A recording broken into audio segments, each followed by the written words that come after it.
Invito a ir 100 años en el tiempo hacia atrás, cuando todas las investigaciones modernas acerca del autismo no existían. Y probablemente, si hubieran existido, esta historia hubiera sido totalmente distinta. Vamos allá al año 1933. En la ciudad de Forest, Mississippi, nacía Donald Triplett, hijo de un abogado reconocido, y de Mary. Su madre era educadora. Durante los primeros años de Donald, parecía ser un niño introvertido. No respondía a la voz de su madre, tampoco a su sonrisa. Lo que a los ojos de todos parecía era que él estaba inmerso en su propio mundo. ¿Te suena parecido eso? Bueno, ahora 100 años después, claro que sí. Pero en ese entonces, el no ser lo que se consideraba normal era un gran problema.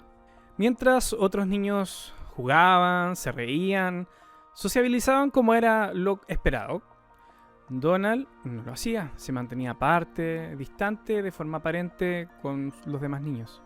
Sus padres, muy atentos a lo que Donald estaba viviendo, analizaban cuidadosamente sus comportamientos para tratar de entenderlo y conectar de la mejor forma posible. Donald tenía una forma muy especial de usar el lenguaje, ya que cuando hablaba, su gesticulación, su mímica, no eran concordantes. Además, repetía reiteradas veces la palabra crisantemo y enredadera. Hoy día conoceríamos eso como ecolalias y las distinguiríamos con bastante claridad con un aspecto o un rasgo del espectro autista. Pero te recuerdo, estamos hablando de casi 100 años en el pasado. En una oportunidad, una persona disfrazada le ofreció un regalo a Donald. Pero Donald, como si no le interesara, miró hacia otro lado y ni siquiera le dio una sonrisa. Pero sus padres sabían que Donald podía escuchar y que además era un niño muy inteligente. A los 2 años y medio, para que te hagas una idea, Donald podía cantar de memoria una canción que había escuchado una sola vez a su mamá. Y la cantaba de una manera excepcional, como si lo hubiera escuchado toda la vida. Además de eso, tenía una memoria prodigiosa, porque su padre elaboró un collar con distintas perlas y Donald podía recordar exactamente la ubicación de cada una de ellas. Sin embargo, lo lamentable de esta historia es que toda esa excepcionalidad de Donald no pudieron evitar lo inevitable. En aquella época, todo lo que se consideraba como alejado de lo normal terminaba en instituciones médicas. Los médicos, por lo tanto, aconsejaron a Damon y Mary, que eran los padres de Donald, que internaran a su hijo, lo dejaran y prácticamente que se olvidaran por completo de él y siguieran con su vida. Como si eso en realidad fuera posible. A mediados de 1937, los padres de Donald lo tuvieron que llevar a esta institución médica prácticamente con el corazón hecho pedazos. Pero a pesar de que lo dejaron allí, nunca lo olvidaron. Cada mes emprendían un largo y doloroso viaje para visitar a su hijo en esa institución médica. Pero como te podrás imaginar, lo más doloroso de toda esta historia es ese momento de despedida. ¿Te lo logras imaginar? ¿Te puedes poner en el lugar de Donald? Que a pesar de que era un niño que aparentemente no empatizaba según lo que pensaban en aquellos tiempos, sí tenía sentimientos. ¿Te imaginas lo que debe haber significado ver a sus padres irse?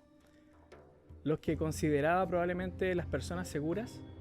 ¿O por el contrario, el sufrimiento inmenso que tienen que haber sentido Damon y Mary al dejar a su hijo en un lugar alejado de ellos? Debe haber sido algo aterrador. A finales de 1938 ocurrió lo que todo padre quizás estaba esperando.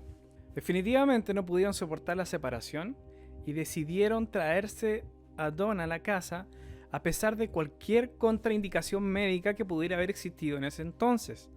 Si te pones a pensar, hace 100 años, esa decisión era totalmente alocada desde el punto de vista médico, pero muy valiente y muy decidida por parte de los padres. A finales de 1938, los padres de Donald lo trajeron de vuelta a casa. Y esa decisión no solamente cambiaría la vida del propio Donald, sino que marcaría un hito importantísimo en la historia del autismo. ¿Acaso puedes sentir el peso de esa decisión? ¿Te imaginas cómo fue el amor y el sufrimiento que a la vez sentían los padres de Donald, que se atrevieron a contradecir a lo que la ciencia o la medicina en ese entonces recomendaba? ¿Conoces historias similares ahora?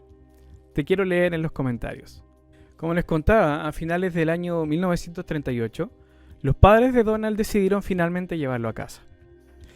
Pero ¿sería el final de la búsqueda de un tratamiento o de ayudas para Donald? Es en este punto en la historia donde aparece un personaje que quizás conoces. Y aquí la historia cambió, porque Donald fue el primer niño descrito por el psiquiatra Leo Kanner en su artículo de investigación Autistic Disturbance of Affective Contact. ¿Lo dije bien? Esto lo convierte en la primera persona diagnosticada oficialmente con autismo.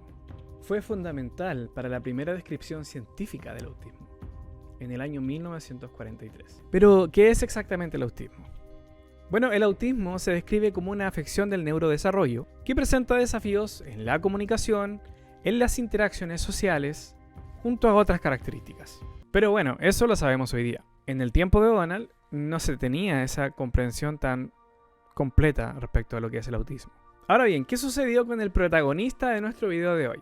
Bueno, Donald regresó a Mississippi, pero lejos de tener una vida insignificante, vivió hasta los 89 años. De hecho, murió un año antes desde que se grabó este video. Creció en una comunidad rodeada de amigos. Y mira el dato interesante que te voy a dar. Donald conducía su Cadillac y practicaba su deporte favorito, que era el golf. Además, viajaba solo por el mundo y por todos los Estados Unidos. Su armario estaba lleno de todas las fotos de sus viajes. Era prácticamente la viva imagen de un jubilado feliz, lejos de la cadena perpetua que se le había dado en una institución de salud. Pero para esos tiempos era lo que había, era el conocimiento que se tenía. Pero nota esto, los padres de Donald no solamente lo trajeron a casa, sino que trabajaron incansablemente para poder darle los apoyos que él necesitaba y ayudarlo a enfrentar sus desafíos.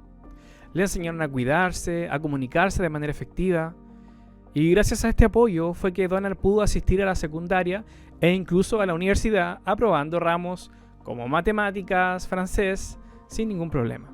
Sin embargo, hay algo que debemos destacar. La comunidad de Forest fue fundamental en el desarrollo de Donald. Era una época difícil, imagínate por ahí por el año 1943, cuando no era muy común, ¿cierto?, apoyar a quienes eran diferentes. Esta comunidad decidió hacer todo lo contrario, aceptarlo e incluirlo como uno de ellos. Gracias a esa comunidad, Donald pudo desarrollarse plenamente. Sin embargo, hay algo que quiero que entiendas. Donald, toda su vida, fue autista.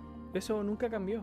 Pero la comprensión, la aceptación y el apoyo de todos le permitieron desarrollarse, tener una rica personalidad y vivir experiencias grandiosas. Aunque mantenía lo que para muchos eran obsesiones, y su habla siempre fue un tanto mecánica, era alguien con quien te daba mucho gusto pasar el rato, según relatan sus amigos, porque yo obviamente no lo conocí. Y un buen amigo. Por lo tanto, piensa, con el apoyo adecuado se pueden superar grandes desafíos y vivir vidas plenas y significativas. La dedicación de los padres de Donald fue fundamental y la calidez de su comunidad le permitieron a Donald alcanzar su máximo potencial y construir relaciones que se pueden considerar significativas. Esta historia nos muestra a todos los padres que reciben por primera vez el diagnóstico de autismo que no todo está perdido. El mundo no se acaba. Es cierto, a lo mejor tienes que ajustar tus expectativas, pero hoy día más que nunca existen muchas oportunidades de apoyo y de poder desarrollarse. Es cierto que no en todos los lugares o en todos los países existe la misma red de apoyo. Y también debemos reconocer que cada persona tiene sus capacidades y sus posibilidades para poder aprender. Por ejemplo, en el caso de Donald, algunos logros que él tuvo, los tuvo de forma más tardía. Por ejemplo, aprendió a conducir mucho más allá de los 20 años, pero después de que aprendió, literalmente la carretera fue suya. También debemos destacar, ¿cierto?, el poder encontrar profesionales capaces y que quieran apoyar, como fue el caso de Donald. Los diagnósticos tempranos y precisos, junto con las intervenciones apropiadas, pueden marcar una diferencia significativa. Si bien Donald ya no está con nosotros, su vida dejó una huella imborrable. Su historia nos recuerda que con apoyo y perseverancia, cada persona tiene el potencial de derribar sus barreras y vivir vidas plenas. Sin embargo, así como Donald logró desarrollarse y vencer sus barreras, hoy día hay muchos adultos autistas, incluso que reciben el diagnóstico tardío, que están en eso, esforzándose y tratando de sobrellevar las dificultades de su condición. Te invito por favor a ver la historia de Ari, una adulta autista de nuestro tiempo, que conoció su diagnóstico en la adultez y que de forma muy amable nos comenta su historia. Dale click a ese video que estás viendo en pantalla y conócela más.